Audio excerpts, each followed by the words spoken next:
Hi everybody, this is Darlene from darlenestamps.stampinup.net. I'm so glad you stopped by today.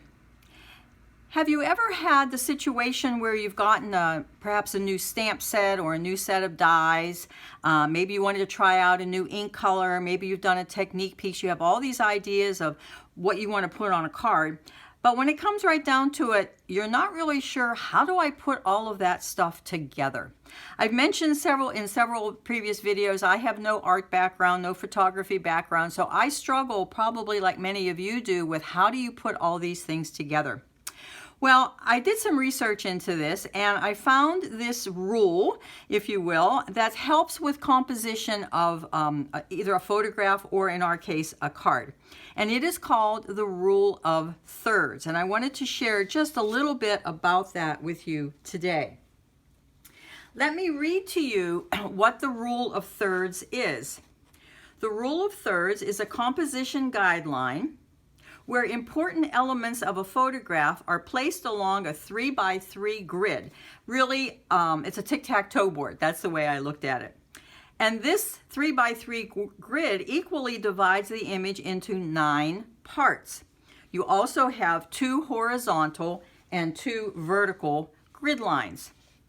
What this rule helps you to do is to place your focal points in areas where the eye is drawn to. Have you ever looked at a picture or a card or a photograph and say, wow, that is really a great picture, but you're not quite sure why you said that? Like, why did I say that? Why was my eye pleased by that? The rule of thirds was probably in play. Now let me show you what I mean here. Here is I just copied these off of a website, and these are applying the rule of thirds. So you see that in each picture, they have superimposed the grid lines. Each of these pictures has a tic-tac-toe board on it, basically. And if we look real quickly at how the picture was arranged, here we have the surfer, or boogie board, whatever he has, and you notice that he is not right smack dab in the middle, right? He's over to the right along one of the vertical grid lines, and he is positioned at the intersection. Right there, okay? This is much more pleasing to the eye than if he was smack dab in the middle. Let's move over here to the boat. Here we have the water line, the horizon is right along that horizontal grid. Our boat is at the intersection, and we have an additional focal point here with the tree stumps along that bottom line. Here we have the bird, once again, along the vertical. He's at 2 intersecting lines. And the same with the little boy flying with his Superman cape, okay? So this is photography, right? We're talking about card making. So let's take a look at how this can apply. My dear husband made me a grid. It's gonna be a little, there it is.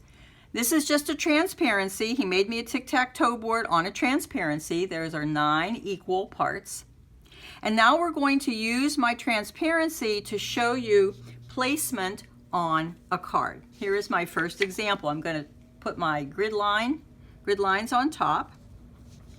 And you can see here that my dragonfly is over to the right. A lot of him is at the intersection here.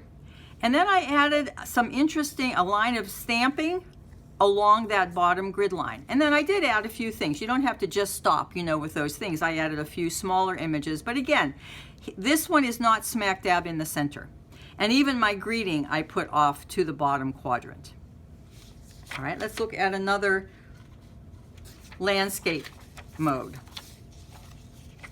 Okay, here I have my large floral. And you'll notice even my background piece here, my die cut, is not in the center of the front. It's over to the right. And then I chose to put my greeting up at the intersection of those 2 lines. Okay, let's look at portrait orientation. Super simple card here, just some designer series paper and a die cut. My designer series paper is not in the center. It's moved over more toward my left vertical. And then when I put my butterfly on, I did not put him in the center. I put it over more toward this intersection. And then the last sample, super easy card, nothing fancy here. Now, I will say that my ink blending piece here is in the middle of, pretty much in the middle of the card. So having things in the middle is not forbidden. You can have things in the middle, but this is more of a background where my focal point are these palm trees. And those are definitely along the left grid and more toward the intersection. And here I have my greeting down along here. So while the rule of thirds doesn't have to be followed every single time, it is helpful when you're kind of stuck for how do I put all of this together. I hope you enjoyed the lesson today. We didn't do crafting, but I hope that it helps you in your card design, because that's all part of card making, is how do you design your cards. If you would like to purchase any crafting, Stampin' Up! Card making products, you can find me at darlenestamps.stampinup.net. That is my online store. You can get my information there, and if you want to contact me, my email and my phone number are all there as well. Please give me a thumbs up or a like if you enjoyed the mini lesson today.